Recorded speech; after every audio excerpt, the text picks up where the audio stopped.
आमचे युवक, आमचे विद्यार्थी नुसतेच बलवान आणि बलशाली नाही, तर ते बुद्धिमान असले पाहिजेत. आणि ते नुसते बुद्धिमान असून चालणार नाहीत, ते सदविचारी सुद्धा असणं अत्यंत गरजेचं आहे. की आज आमच्या युवकांना असं वाटतंय की राजकारणामध्ये येणं म्हणजे लगेच आज सरपंच झालेला वाटतंय मी झेडपी सदस्य, झेडपीला वाटतंय मी उद्या आमदार, आमदाराला लगेच वाटतंय मी मंत्री, मंत्र्याला वाटतंय मला चांगलं खातं, चांगल्या खात्याला वाटतंय मी उपला वाटतंय मी मुख्य.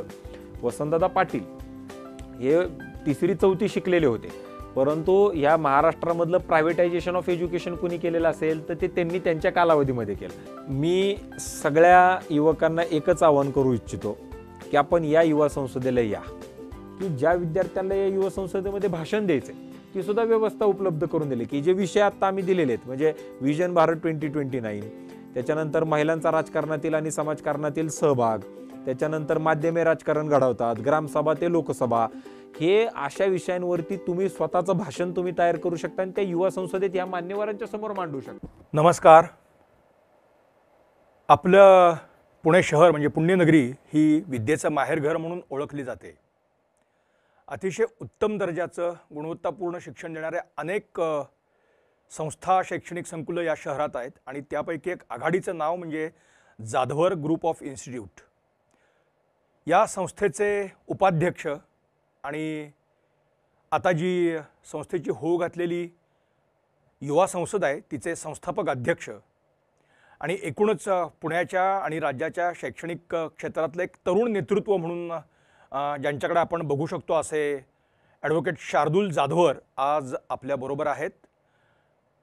मुख्य म्हणजे युवा संसद आता जी होणार आहे तर गेली 7 वर्ष ही युवा संसद जाधवर इन्स्टिट्यूट भरवते आहे आणि यंदा तिचं 8वं पुष्प हे जानेवारीच्या शेवटच्या आठवड्यात 30-31 तारखेला पुण्यात होणार आहे. या निमित्ताने आपण ॲडव्होकेट शार्दूल यांच्याशी आज संवाद साधणार आहोत आणि एकूणच युवा संसद असंच नव्हे तर संस्था युवांकडे कशी पाहते, युवांची जडणघडण या संस्थेत कशी होते याची संपूर्ण एक प्रक्रिया या निमित्ताने आपण जाणून घेणार आहोत. म्हणून आज आपण स्वागत करूया ॲडव्होकेट शार्दूल जाधवर यांचं. नमस्कार सर. नमस्कार सर. आपलं मनापासून स्वागत आहे. जाधवर इन्स्टिट्यूट ऑफ म्हणजे आपली संस्था इथे अनेक वर्ष आपलं शैक्षणिक संकुल आता पुण्याच्या एकूणच आणि राज्याच्याही आपल्या या शैक्षणिक वर्तुळामध्ये खूप नावाजलं गेलेलं आहे. अतिशय उत्तम दर्जाचं गुणवत्तापूर्ण शिक्षण संस्थेत दिलं जातं. डॉक्टर सुधाकरराव जाधवर अर्थात त्यांची प्रेरणा आणि प्रदीर्घ अनुभव आणि आता एक या क्षेत्रातलं नवनेतृत्व म्हणून तुम्ही पुढे येत आहे. एक बेसिक भाग यातला असा आहे की युवांकडे आता तुम्हीही स्वतः खूप तरुण आहात आणि युवांकडे आजच्या तुम्ही कसं बघता आणि त्यांच्या जडणघडणींची प्रक्रिया म्हणून संस्था नेमकं काय करते हे खरं जाणून घेण्यात सर्वाधिक उत्सुकता आहे. सर्वप्रथम नमस्कार.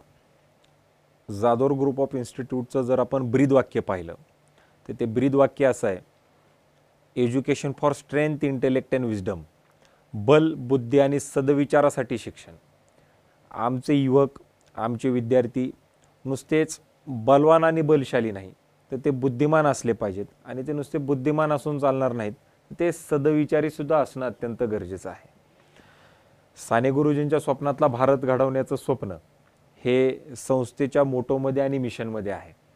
बलसागर भारत हो, विश्वात शोभूनी राहो, हे कणकण करी बांधिले जण सेवे जीवन दिले, राष्ट्रार्थ प्राण हे उरले. आपले जे युवक आहेत, सध्या मी असा मानणारा युवक आहे की निगेटिव्हिटी फार मोठ्या प्रमाणावरती जास्त आहे. युवकांना नावं ठेवण्यासाठी अनेक मान्यवर त्या ठिकाणी पुढे येत आहेत, सांगतायत की बाबा ड्रग्सचं प्रमाण वाढत चाललेलं आहे, दारूचं म्हणजे व्यसनाचं प्रमाण फार मोठ्या प्रमाणावरती वाढत चाललेलं आहे. लोक देशाच्या इतिहासाचा विचार करत नाही आहेत किंवा थोर महात्मे जे होऊन गेलेले आहेत त्यांचा विचार करत नाही आहेत. परंतु आमच्या युवकांना त्यांच्याबद्दल माहितीच दिली गेलेली नाही आहे. त्याच्यामुळं आमची जर एज्युकेशन सिस्टम पाहिली, आमची जर एकंदरीत सिलेबस आमचे पाहिले तर याच्यामध्ये छत्रपती शिवाजी महाराजांचा अभ्यास 4थी नंतर कितीदा येतो? छत्रपती संभाजी महाराजांचा अभ्यास आहे का? बोधिसत्व महामानव डॉक्टर बाबासाहेब आंबेडकर यांचा अभ्यास आहे का? झाशीच्या राणीचा अभ्यास आहे का? स्वामी विवेकानंदांचा अभ्यास आहे का? हे कुठेही आमच्या युवकांना त्याच्यामध्ये अभ्यासासाठी सुद्धा त्या ठिकाणी नाहीये. तर मग नेमका आदर्श कोणाचा घ्यायचा आणि आयुष्य कशा पद्धतीने घडवायचं. त्याच्यामुळे आम्ही एकंदरीत विद्यार्थ्यांचा सर्वांगीण विकास व्हायला पाहिजे. जी सिस्टीम लॉर्ड मॅकॉलेनं 1835 साली घालून दिली आणि त्याने असं सांगितलेलं होतं की ही शिक्षण पद्धती जर 30 वर्ष या देशामध्ये जर राबवली तर या देशावरती आपण कायमस्वरूपी राज्य करू शकतो, असं जे त्यांनी 1835 साली सांगितलं ते 2020 पर्यंत जी नवीन new education policy, national education policy ज्याला म्हटलं जातं, ती येईपर्यंत तशीच आहे आणि ती सुद्धा नॅशनल एज्युकेशन पॉलिसी 2030 पर्यंत अंमलामध्ये आणायची. म्हणजे आत्ता सुद्धा आपण जुनी सिस्टीमच त्याच्यामध्ये फॉलो करतोय. आणि त्याच्यामुळं एक युवकांचा सर्वांगीण विकास घडावा, चरित्रसंपन्न युवक त्या ठिकाणी घडावा, देशासाठी चांगला नागरिक, शाळे आणि कॉलेजेससाठी चांगला विद्यार्थी आणि घरामध्ये चांगला पाल्य घडवण्याचं काम हे जाधव ग्रुप ऑफ इन्स्टिट्यूटच्या माध्यमातून अत्यंत चांगल्या पद्धतीने आपण करतोय.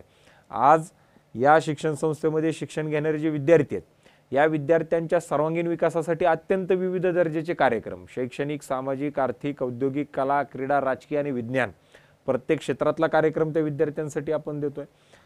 त्याच्यासोबतच यांना 100% प्लेसमेंट कशा पद्धतीने देता येतील याचाही प्रयत्न आपण करतोय.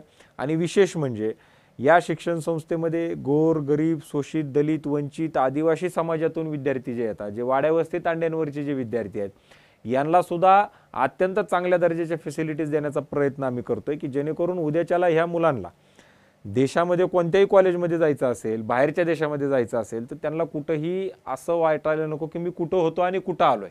त्याच्यामुळे ज्या फॅसिलिटीज आम्ही या विद्यार्थ्यांना दिलेल्या आहेत त्या सुद्धा अत्यंत उच्च दर्जाच्या चांगल्या प्रतीच्या आम्ही देण्याचा प्रयत्न हा अत्यंत मोठ्या प्रमाणावरती केला आहे. आत्ता तुम्ही बोलताना एक गोष्ट सांगितली, अर्थात शैक्षणिक संकुलामध्ये वेगवेगळे उपक्रम आपले सतत सुरू असतात, यात वाद नाही. मग एवढे सगळे उपक्रम प्रत्येक क्षेत्रातले आणि त्यात तुमच्या संस्थेचे सगळे घटक हे मनापासून सहभागी असतात, तरीसुद्धा युवा संसद असा एक वेगळा विषय तुम्ही या सगळ्या म्हणजे 7 वर्षांपूर्वी पुढे आणला, तर ती नेमकी संकल्पना काय होती? म्हणजे मग आपण पुढे युवा संसदेकडे आणखीच येऊ, पण ही कल्पना का सुचली किंवा याच्यामागची प्रेरणा काय होती आणि यातून तुम्हाला काय साध्य करायचं आहे? याच्यामध्ये 2 प्रेरणा आहेत. सगळ्यात प्रथम प्रेरणा जी या ठिकाणी मला सांगावीशी वाटते आणि जी क्रमप्राप्त आहे ती म्हणजे की MIT शिक्षण संस्थेचे एक्झिक्युटिव्ह प्रेसिडेंट सन्माननीय राहुल कराड सर यांच्या प्रेरणेमधून ही युवा संसद त्याच्यामध्ये अस्तित्वात आलेली आहे. भारतीय छात्र संसद MIT शिक्षण संस्थेचा कार्यक्रम याची सुरुवात 2011 साली MIT पुणेमध्ये त्या ठिकाणी चालू झाली आणि तो कार्यक्रम घेत असताना त्या कार्यक्रमाची जी काही भाषा आहे, कारण भारतीय छात्र संसद म्हटलं की तामिळनाडूचाही माणूस येतोय, तिकडनं आसामचाही येतोय, इकडनं गुजरातचा येतोय, वरून काश्मीरचाही येतोय. त्याच्यामुळे तो कार्यक्रम त्यांना हिंदीमध्ये करणं देखील पूर्णतः शक्य नाहीये. तामिळनाडूच्या किंवा साऊथ इंडियामध्ये जास्त हिंदीचं नाहीये, आपल्यालाही त्याच्यामध्ये माहिती आहे. त्याच्यामुळे तो कार्यक्रम 80% इंग्लिशमध्ये व्हायचा आणि 20% हिंदीमध्ये व्हायचा. आणि राहुल सरांचं मला नेहमी सांगणं असायचं की अशा पद्धतीचा कार्यक्रम तुम्ही देखील त्याच्यामध्ये चालू करा.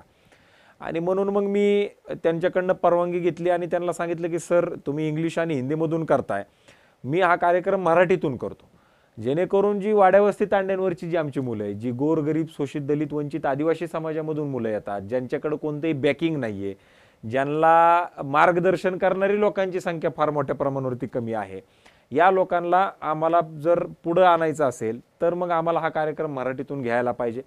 मग आम्ही महाराष्ट्राच्या पातळीवरतीचा कार्यक्रम घ्यायला आधी सुरुवात केली की युवा संसद ही महाराष्ट्राच्या पातळीवर असली पाहिजे. परंतु मग अजून एक आम्ही राज्य त्याच्यामध्ये ॲड केलं ते म्हणजे गोवा, कारण गोवन लँग्वेज आणि कोकणी लँग्वेज मराठी हे बऱ्यापैकी समान आहे आणि लोकांना ते सगळ्यामध्ये अत्यंत चांगल्या पद्धतीने ते समजतं, म्हणून मग आम्ही ते त्याच्यामध्ये केलं. ही झाली पहिली प्रेरणा सन्माननीय राहुल सर यांच्याकडनं. दुसरी जी प्रेरणा आहे ती म्हणजे की मला असं वाटतं की आमचे जे युवक आहेत हे युवक आता स्वतः विचार करत नाहीत. व्हॉट्सअप युनिव्हर्सिटी कुणीतरी काहीतरी नरेटिव्ह सेट करतंय, ते नरेटिव्ह सेट केल्यामुळे हे लोक त्या पद्धतीनं स्वतः विचार करायला पुढे येऊ लागलेले आहेत आणि त्या पद्धतीनं त्यांचं काम चाललं. म्हणजे दुर्दैवाची बाब आज अशी आहे, आजचं जर उदाहरण घ्यायचं झालं, मराठवाडा ही संतांची भूमी आहे आणि या मराठवाडा या संतांच्या भूमीमध्ये एका जातीचा महाराज दुसऱ्या जातीच्या सप्त्याला बोलावला जात नाही. दुसऱ्या सप्ताह असेल तर एका जातीच्या महाराजाला त्याच्यामध्ये बोलवलं जात नाही. ही परिस्थिती आज मराठवाड्याची झालेली आहे, ज्या मराठवाड्यामध्ये सगळ्यात जास्त संत होऊन गेले, संतांची भूमी ज्या मराठवाड्याला म्हटलं जातं. आज परिणाम असा झालेला आहे, म्हणजे मी कालही कोणाशी बोलताना असं सांगितलं की जर आपण सोशल मीडियावरती कमेंट टाकण्यासाठी जर आपण 1-1 रुपया लावला, पोस्ट करण्यासाठी जर 5 रुपये त्याचं जर त्याचं आपण भाडं आकारलं किंवा जर त्याला कॉस्टिंग जर लावली, अर्धे प्रॉब्लेम आपले महाराष्ट्रातले आणि भारतातले त्याच्यामध्ये बंद होते. त्याचं कारण असं आहे की आज कुणी काही बघत नाहीये. मी त्या दिवशी एक उदाहरण दिलं आणि आजही मला परत या ठिकाणी उदाहरण द्यायचं आहे की माझा एक मित्राचा वाढदिवस होता आणि तो असा केक कट करत होता आणि मी त्याच्या बाजूला उभा होतो आणि त्याचं केक कटिंग चालू आहे. मी ती पोस्ट केली आणि त्याच्यामध्ये खाली लिहिलं मी की बाबा मित्रा वाढदिवसाच्या तुला शुभेच्छा. लोकांनी मला शुभेच्छा दिल्या. म्हणजे लोक ते वाचत नाहीयेत, पोस्ट काय आहे, कोणाचा फोटो आहे, काय हे लोक बघत नाहीयेत. आणि हे बघत जर नसतील तर याचा अर्थ त्याच्या खाली काय लिहिलेले हे तर म्हणजे त्याच्याहूनही ते लोक वाचत नाही. म्हणजे काहीतरी येतंय ते पुढं फॉरवर्ड करायचं, त्याच्यावर कमेंट टाकायची आहे, काहीतरी त्याच्यामध्ये टाकायचंय. या पद्धतीनं जे काही कार्यक्रम चालू झालेला आहे याच्यामुळं सगळ्यात जास्त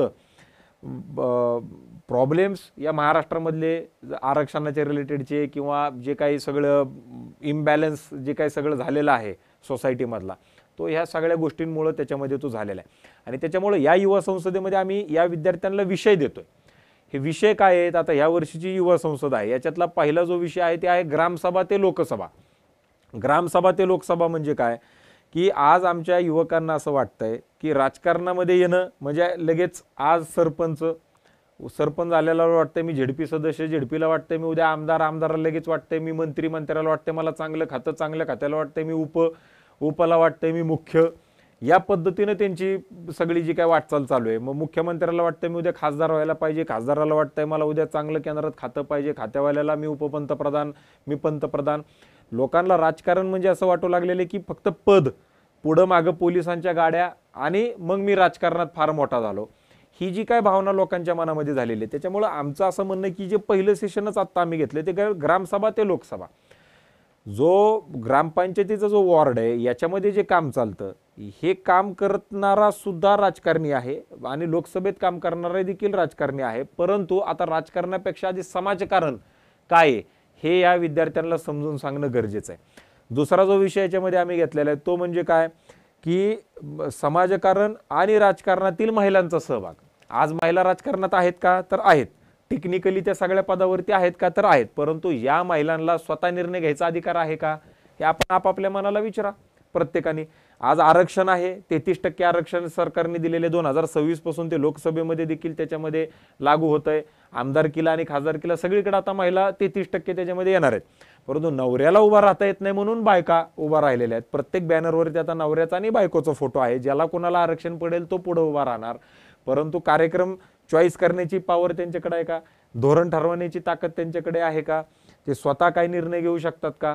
तर हे कोणावरती तरी ते अवलंबून आहेत. त्याच्यामुळे असे जे काही विषय आहेत, मग व्हिजन भारत 2029, माध्यमे राजकारण घडवतात, सशक्त युवा, सशक्त राजकारण, सशक्त भारत, असे 6-7 विषय आम्ही दिलेले आहेत जेणेकरून या विषयांवरती एक विचारमंथन व्हावं. आणि आम्ही जाणीवपूर्वक लेफ्ट विंग, राईट विंग आणि सेंट्रल विचार मांडणारे, त्या दोन्हीचा एक न्यूट्रल विचार मांडणारी लोक आम्ही त्याच्यामध्ये बोलवतोय, जेणेकरून उद्याच्याला या विद्यार्थ्यांना ठरवता आलं पाहिजे की काय बरोबर आहे, काय चुकीचं आहे. कुणाचं ऐकल्यानंतर सुद्धा स्वतःचा विचार त्याच्यामध्ये मांडता आले पाहिजेत. म्हणजे मला या ठिकाणी प्रकर्षानं एक गोष्ट सांगावीशी वाटते. काही यूट्यूब चॅनल, काही न्यूज चॅनल जर आपण पाहिले तर असं वाटतं की अरे एक्स पार्टी किती वाईट आहे. मग दुसरे न्यूज चॅनल पाहिले, दुसरे यूट्यूब चॅनल पाहिले की असं वाटतं की अरे वाय पार्टी किती वाईट आहे. म्हणजे इतका मोठ्या प्रमाणावरती नरेटिव्ह सेट केला जातो की आम्ही असे कार्यक्रम घेतोय, आमचेच विचार आम्हाला ठरवताना अडचण येते. आणि मग जे सामान्य विद्यार्थी आहेत, सामान्य जी लोक आहेत यांना तर काय 100% ते तर नक्कीच गोंधळलेले असणार आहेत. आणि त्याच्यामुळं ही युवा संसद कशासाठी? विद्यार्थ्यांना आधी स्वतःला विचार करण्यासाठी भाग पाडायचंय. त्यांना कळालं पाहिजे काय खरं आहे, काय खोटं आहे आणि काय देशासाठी उच्च दर्जाचं आहे, उत्तम आहे, स्वतःसाठी काय गरजेचं आहे. आणि त्याच्यातून मग ह्या लोकांना पुढे जायला त्याच्यामध्ये चांगल्या पद्धतीनं एक विचाराची स्वतःची एक काहीतरी योग्यता आणि अधिष्ठान असावं. म्हणजे यावेळचा थोडा म्हणजे वाटला तर ज्वलंत विषय असा खरं तर आपण म्हणू शकतो. परंतु प्लेटोने असं म्हटलेलं आहे की तुमची भूमिका नसणं ही सुद्धा एक भूमिका असते. म्हणजे everybody is political that way, असं एक हे असतं. त्यामुळे आपण आपल्या आयुष्याचा तो एक अविभाज्य अंग आहे आणि ते नाकारण्याचं आपल्याला काहीच कारण नाही. पण मग तुम्ही आजचं राजकारण किंवा आजचे राजकारणी किंवा भविष्यात ते काय असायला हवं आहे, असं काही एक तुम्ही व्हिज्युअलाइज केलंय का? आम्ही याच्यामध्ये असं पाहतो आहोत की राष्ट्रप्रथम ज्या याच्यामध्ये जातपात याला थोडाही थारा नसावा, जे भारतामध्ये होईल का नाही होईल येणाऱ्या 50, 60, 70 वर्षामध्ये, हे फार मोठं प्रश्नचिन्ह आहे सध्याच्या स्थितीला. त्याच्यानंतर शिकलेली लोक राजकारणामध्ये यावी. डॉक्टर, इंजिनियर, लॉयर ही सगळी शिकलेली मंडळी राजकारणात आली पाहिजेत. व्हाईट कॉलर लोक राजकारणात आली पाहिजे. दिल्लीमधला एक प्रयोग आपल्याला माहिती असेल की एक IRS माणूस मुख्यमंत्री होतोय, CA लोक त्यांच्या मंत्रिमंडळामध्ये सामील होत आहेत. आता ते काय करतात ह्याच्याशी आपल्याला घेणं देणं नाही, परंतु शिकलेली लोक राजकारणात तर आलेली आहेत. एक CA माणूस खासदार आहे, एक CA माणूस मंत्री आहे, एक IRS माणूस नोकरी सोडून मुख्यमंत्री होतोय. आमचं व्हिज्युअलायझेशन असं आहे की इकडे जर रोज जातींवरने भांडणं होणार असतील, इकडे जर दंगली होणार असतील, इंटरनेट बंद करावं लागत असेल, छोट्या छोट्या गोष्टींवरनं आपण जर रस्ते बंद करत असू, तर कोणता बिझनेसमन इकडे येणार आहे? कोणते इथं मोठे मोठे इंडस्ट्रीज स्थापित होणार आहेत? काही याच्यामधलं होणार नाही. त्याच्यामुळं आपल्याला, आणि जे नवीन युवक आहेत, जे आत्ता कॉलेजला आहेत, 18, 19, 20, 21, 22 वर्षाची जी मुलं आहेत, यांना तिळमात्रही जातीपातीबद्दल घेणं देणं नाही. यांना ह्या गोष्टी आता आवडत नाहीत. हे आत्ताच्या राजकारणामध्ये असलेल्या लोकांनी समजून घेणं अत्यंत मोठ्या प्रमाणावरती गरजेचं आहे. त्याच्यामुळे आमचं व्हिज्युअलायझेशन असं आहे की पूर्णतः जातीपाती विरहित हा देश त्याच्यामध्ये असावा. जे गरजेचं आहे ते त्याच्यामध्ये व्हावं. नक्कीच जे काही तळागाळातली लोक आहेत, ज्यांना पुढं आणण्यासाठी म्हणून ज्याच्यासाठी म्हणून आरक्षण दिलेलं होतं, ते त्याच्यामध्ये त्या ठिकाणी ते चालू राहावं. त्याच्याबद्दल कोणतंही दुमत असण्याचं कोणतंही कारण त्याच्यामध्ये नाही, परंतु ते विरहित असावं, पहिला मुद्दा.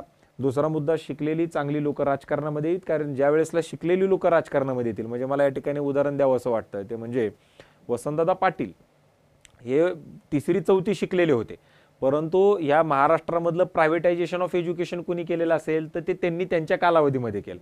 आज तुम्हाला आणि आम्हाला शिक्षण घेता आलं. आज ह्या पुण्यामध्ये जिथं आत्ता आपण बसलेले तिथे 29 युनिव्हर्सिटीज आहेत. म्हणजे तिकडे तुम्ही, आपण असं म्हणतो ऑक्सफर्ड ऑर ईस्ट, पण लंडनमध्ये ज्या भागामध्ये ऑक्सफर्ड आणि केम्ब्रिज युनिव्हर्सिटी, तिकडे 2-2, 3-3 युनिव्हर्सिटीज आहेत. अख्ख्या लंडनचा विचार केला तर तिथं 2, 4, 5 युनिव्हर्सिटीच्या पुढे जाणार नाही. एकट्या पुण्यामध्ये 29 विद्यापीठ आहेत आज. हे कुणामुळे शक्य झालेलं आहे? चांगल्या दर्जाचं शिक्षण कोणामुळे शक्य झालेलं आहे? आज जे तुम्हाला पाहिजे त्या दर्जाचं तुम्ही शिक्षण देऊ शकता, लगेचच तुम्हाला नोकऱ्या अवेलेबल झालेल्या आहेत. हे एक विजन होतं एका मुख्यमंत्र्याचं, वसंतदादा पाटील यांचं. परंतु मला याच्यामध्ये अजून एक ॲड असं करायचं आहे की जर हेच अशा दर्जाचे कार्यक्रम झाले असते, त्यावेळेसला दादांचं शिक्षण जर आहे ह्याच्यापेक्षा जर अजून जास्त झालं असतं, आज ते अजून काहीतरी मोठे निर्णय त्यांना घेता आले असते. त्यांनी जर ते निर्णय अजून त्यांच्या कालावधीमध्ये घेतले असते, आज आजची परिस्थिती अजून काहीतरी मोठी आणि वेगळी झाली असती. त्याच्यामुळं एक ट्रेनिंग या विद्यार्थ्यांना चांगल्या दर्जाचं जर या युवा संसदेसारख्या कार्यक्रमांमधून जर झालं, तर नक्कीच आपल्याला फार मोठ्या प्रमाणावरती बदल त्याच्यामध्ये ते दिसतील. आणि त्याच्यामुळे शिकलेली लोक राजकारणात यावी. शिकलेली लोक राजकारणात आली तर ऑटोमॅटिक आपलं जे लोकतंत्र आहे बळकट करण्यासाठी ही सगळी लोक त्याच्यामध्ये पुढाकार घेतील. आणि पुढाकार घेतल्यानंतर चांगले नवनवीन विचार जे गरजेचे आहेत, सध्याचे आहेत, ते जर त्याच्यामध्ये आले, 100% देश जे गरजू झाल्याशिवाय असं राहणार नाही. आत्ता बोलताना तुम्ही एक परत या वर्षीच्या याच्यामध्ये सशक्त भारत असा एक तुम्ही उल्लेख आहे. म्हणजे तुमचा या वेळचा जो काही हे असेल युवा संसदेचा कार्यक्रम, त्यात सशक्त भारत हाही एक भाग आहे. तर या सशक्त भारताचं चित्र तुम्ही कसं पाहता किंवा त्यातनं काय पुढे यायला हवंय असं तुम्हाला? सशक्त भारताच्या म्हणजे सशक्त युवा, सशक्त राजकारण आणि सशक्त भारत ही जी काय आमची युवा संसदेची थीम आहे, याच्यामध्ये एक सिंपल विचार आमचा असा आहे की युवा जर सशक्त झाला, तो राजकारणात आला तर राजकारण सशक्त होईल. राजकारण सशक्त झालं तर देश सशक्त होईल. आता देश सशक्त म्हणजे काय, तर तो सर्वांगी सशक्त होणं गरजेचं आहे. आज या युवा संसदेमध्ये प्रत्येक क्षेत्रातला माणूस येऊन त्यांचे विचार त्याच्यामध्ये मांडणार आहे. इथं उद्या युवा संसदेत येणारा प्रत्येक माणूसच काय ॲक्टिव्ह पॉलिटिक्समध्ये येणार नाही. काही लोक समाजकारणामध्ये जातील, काही लोक राजकारणात जातील, काही आर्थिक जे काय म्हणजे इकॉनॉमिकल सेक्टरमध्ये काम करतील, काही ॲग्रिकल्चर सेक्टरमध्ये काम करतील, काही हॉस्पिटॅलिटीमध्ये काम करतील. ही जेवढे काही विविध सेक्टर आहेत, कला असेल, सांस्कृतिक असेल, विज्ञान असेल, उद्योग क्षेत्र असेल, या प्रत्येक क्षेत्रामध्ये ज्या वेळेसला इथली तळागाळातली लोक त्याच्यामध्ये येतील, घराणेशाही अत्यंत मोठ्या प्रमाणावरती मोडकळीस येईल, नेपोटिझम मोडकळीस येईल. आणि सगळ्यात महत्त्वाचं म्हणजे काय की आम्ही सगळ्या युवकांना एकच गोष्ट सांगतोय की सशक्त भारत करण्यासाठी तुम्ही आधी सशक्त होणं गरजेचं आहे, तुमची इच्छाशक्ती त्या ठिकाणी असणं अत्यंत गरजेचं आहे. आज प्रत्येकाला असं वाटतं की माझ्याकडे बॅकिंगला कोणी नाही आहे, माझे आईबाप बाबा गरीब घरातून येतात, मी अमक्या जातीचा नाही आहे, तर मग आता मी पुढे येऊन कसं काय ह्या सगळ्या गोष्टी करणार, मी करू शकतो का नाही करू शकत. मी त्यांना असं सांगितलं की बाबा अनेक अशी उदाहरणं या देशामधली आहेत की ज्यांचे वडील मुख्यमंत्री असताना मुलगा पडलेला आपल्याला दिसलेला आहे. या देशामधले अनेक पंतप्रधान असे होऊन गेलेले जे स्वतः इलेक्शनमध्ये पडलेले आहेत. त्यामुळे दर 5 वर्षांनी यांची परीक्षा होत असते. आपण जर चांगल्या पद्धतीनं लोकांसोबत कनेक्ट ठेवला, आपण जर चांगल्या पद्धतीचं जर काम त्याच्यामध्ये केलं तर नक्कीच उद्या तुम्ही सुद्धा त्या पदावरती जाऊ शकता. लोकांना कामं करणाऱ्या लोकांची त्याच्यामध्ये गरज आहे आणि त्याच्यामुळं प्रत्येक क्षेत्रामध्ये हे युवक त्याच्यामध्ये पाहिजेत. ते युवक त्या क्षेत्रामध्ये आल्यानंतर एक युवकांमध्ये एक वेगळी ऊर्जा असते. देशाला पुढे घेऊन जाण्यासाठी एक म्हणजे ज्याला आपण म्हणतो आग असली पाहिजे, ती आग युवकांमध्ये आहे, नवीन विचार त्यांच्याकडे आहेत आणि ते घेऊन आल्यानंतर ऑटोमॅटिक सगळ्या क्षेत्रामध्ये जर असे फोर्सफुली काम करणारे जर लोक आपल्याला मिळाले तर नक्कीच सशक्त भारत व्हायला वेळ लागणार नाही. थोडं बॅक म्हणजे जेव्हा तुम्ही पहिली युवा संसद घेतली आणि त्यानंतर 7 वर्ष ही युवा संसद होती, आता 8वं पुष्प गुंफलं जाणार आहे, म्हणजे काही एक अनुभव त्याच्यातला आहे. पण गेल्या 7 वर्षांच्या युवा संसदेचं तुम्ही इव्हॅल्युएशन इन द सेन्स कसं करता, how it was received by the people and all that, ते तुम्ही कसं बघता. आणि यावेळचा विषय थोडा वेगळा आहे, तर तो कसा घेतला जावा अशा अर्थाने. सगळ्यात प्रथम म्हणजे युवा संसद म्हणलं की मला सगळे लोक विचारतात की हे कोणत्या पॉलिटिकल प्लॅटफॉर्म आहे, ही युवा संसद कोणत्या पॉलिटिकल पार्टीला ॲफिलिएटेड किंवा हा कोणत्या पॉलिटिकल पार्टीचा प्लॅटफॉर्म आहे. तर मला या ठिकाणी परत एकदा स्पष्ट करायचं आहे का हा कोणत्याही पॉलिटिकल प्लॅटफॉर्म, कोणत्याही पॉलिटिकल पार्टीचा हा प्लॅटफॉर्म नाही आहे, ना हा कोणत्या लोकसभेचा आहे, ना कोणत्या विधानसभेचा आहे, ना कोणत्या विधान परिषदेचा आहे, ना राज्यसभेचा आहे, ना कोणाला हा पॉलिटिकल प्लॅटफॉर्म त्या ठिकाणी सपोर्ट करतो.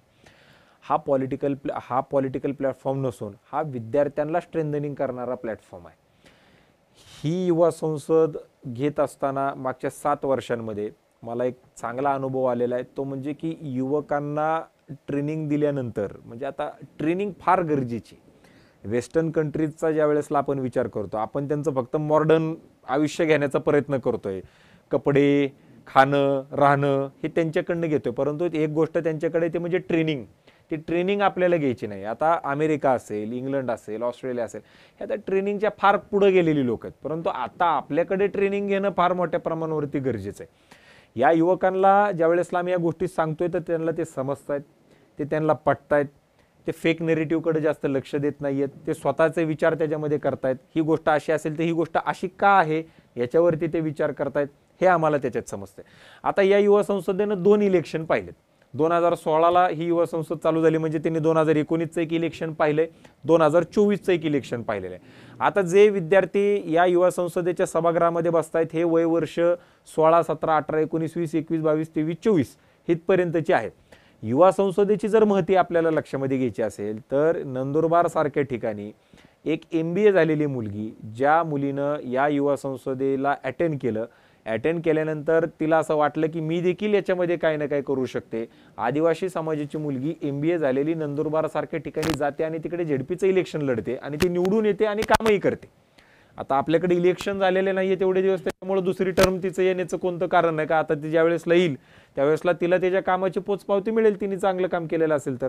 परंतु या युवा संसदेमध्ये किती मुलं ॲक्टिव्ह पॉलिटिक्समध्ये येत आहेत हे जर आपल्याला पाहायचं असेल तर येणारे 5-10 वर्षामध्ये ज्या वेळेसला हे मुलं इलिजिबल होतील, वयवर्ष यांचं 25च्या पुढे जाईल, ऑटोमॅटिकली इलिजिबल झाल्यानंतर ही युवा संसदेनं काय करून ठेवलेलं आहे, किती चांगले युवक राजकारणामध्ये आणण्यासाठीचा म्हणजे आपण प्रेरणा दिलेली आहे, हे देखील आपल्याला त्याच्यामध्ये त्या ठिकाणी समजेल.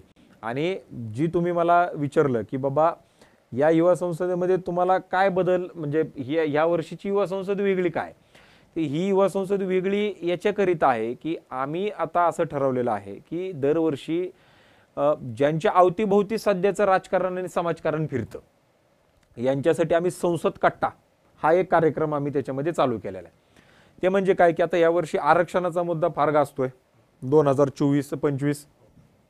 आम्ही जे सगळ्यात जास्त आरक्षणावरती बोलतायत, बाईट देत आहेत किंवा असे काही जी बोलणारी लोक आहेत यांना यावर्षी आम्ही संसद कट्ट्यामध्ये बोलवलेलं आहे. त्यांना इंटरव्ह्यूचं स्वरूप त्या संसद कट्ट्याला आपण देतोय आणि जवळपास अर्धा तास आम्ही विद्यार्थ्यांना डायरेक्ट प्रश्न विचारण्यासाठी आम्ही त्यांना देतोय. आता काय होतं संसद कट्ट्यामध्ये किंवा इतर कोणत्याही इंटरव्ह्यूजमध्ये की बाबा एखाद्या वेळेस पत्रकार आहेत, पत्रकारांना माहिती असते की बाबा एका लेवलच्या खाली जाऊन आपण प्रश्न विचारायचे नाही आहेत, ते तेवढ्याला तेवढं त्यांचं चालतं, पाहिजे ते त्यांना भेटलं की तो विषय तिथं संपतो, ते व्हायरल होतं आणि ते चालतं. विद्यार्थ्यांना काय वाटतं, आता अनेक विद्यार्थी आहेत, म्हणजे मला एक विद्यार्थी भेटला MPSCचा इकडेच याच पत्रकार भवनामध्ये आणि प्रेस कॉन्फरन्स झाल्यानंतर मी बाहेर पडलो. 7वी युवा संसदेची ही गोष्ट आहे आणि तो म्हणला सर मी येऊ शकतो काय कार्यक्रमाला. हो म्हणलं तुम्ही येऊ शकता कार्यक्रमाला, काय अडचण नाही. त्यांनी मला सांगितलं की मला एक विचारू का प्रश्न. म्हणलं बोला. त्यांनी सांगितलं की मी MPSC करतोय, उद्या समजा मी प्रिलिम्स पास झालो, मी मेन्स पास झालो आणि मी इंटरव्ह्यूला गेलो आणि इंटरव्ह्यूला जर मला तिथं जाऊन विचारलं की या महाराष्ट्राचा जलसंधारण पाणी पुरवठा मंत्री कोण आहे मला सांगा, आणि जर मी तिथं XYZ नाव सांगितलं आणि त्यावेळेसला जर तिथं तो मंत्री ABC असेल आणि जर उद्या मी नापास झालो तर याला जबाबदार कोण. म्हणजे त्यांना असं म्हणायचं होतं की ज्या वेळेसला मी अभ्यास करतोय त्यावेळेसला XYZ माणूस मंत्री आहे, परंतु जर इंटरव्ह्यूला जाताना जर सकाळी ABC माणूस जर झालेला असेल, कारण तिथं बसलेली लोक तर आत्ता काय चालू आहे ते बघणार आहेत, काल संध्याकाळी काय होतं ते बघायला कोणी तयार नाहीये. कारण एक माणूस जर रोज पार्टी बदलत असेल, कोणती आता अर्ध्या पार्टी सत्तेत आहेत, सेम नावाच्या अर्ध्या पार्टी विरोधात आहेत. शिवसेना सत्तेमध्ये पण आहे, विरोधात पण आहे, राष्ट्रवादी सत्तेत पण आहे, विरोधात पण आहे. इझी आहे, म्हणजे मी सत्तेत सकाळी जाऊ शकतोय, संध्याकाळी बाहेर येऊ शकतोय, संध्याकाळचा माणूस सकाळी सत्तेत जाऊ शकतो. ह्या सगळ्या गोष्टी अत्यंत इझी आहे. मग तो म्हणला जर मी उद्या नापास झालो तर ह्याला जबाबदार कोण आहे.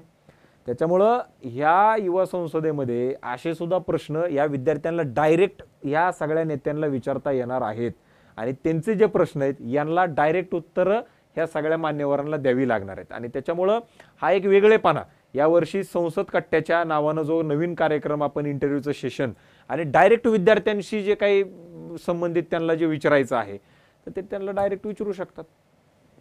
म्हणजे थोडं आपण एक जॉनर पकडला तर म्हणजे यावेळेला तिथे जे काही नेते किंवा हे कदाचित सहभागी असतील तर त्यांची वेगळी परीक्षा जाधवर इन्स्टिट्यूटमध्ये घेतली जाणार आहे असं म्हणायला हरकत नाही.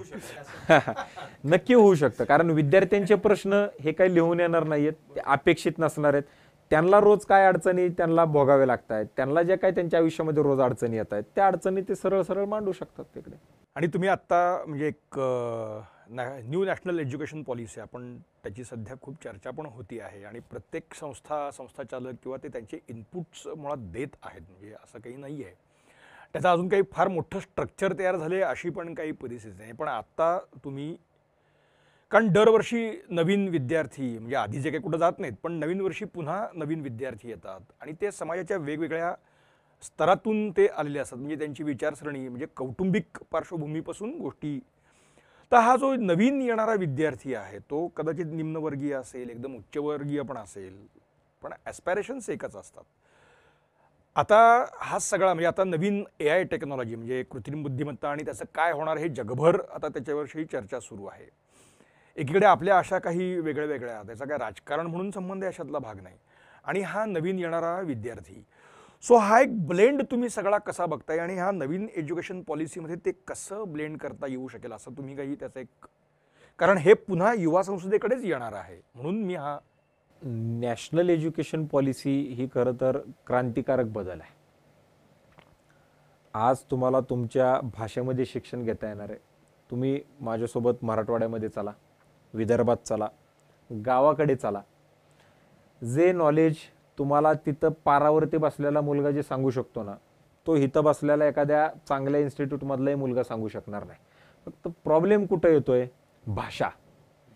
आमची मुलं जी वकील झालेली आहेत यांना मी स्वतः वकील आहे म्हणून तुम्हाला सांगतो, त्यांना जर एखादी केस सांगितली, त्याचे फॅक्ट सांगितले, त्यांना जर हे कसं लढवायचं सांगितलं आणि तो जर फक्त मराठीमध्ये त्याला लढायला चान्स मिळाला ना हायकोर्टामध्ये, हे जेवढी काही तुम्ही नावं घेता ना 5-5 लाख रुपये तासाला पर हिअरिंगला, काय ही मुलं त्यांना उभं खाली बसवतील एवढं त्यांच्याकडे नॉलेज आणि त्या पद्धतीची त्यांच्याकडे प्रभुत्व आहे. फक्त इंग्लिश भाषा त्यांच्याकडे प्रभुत्व नाही आहे.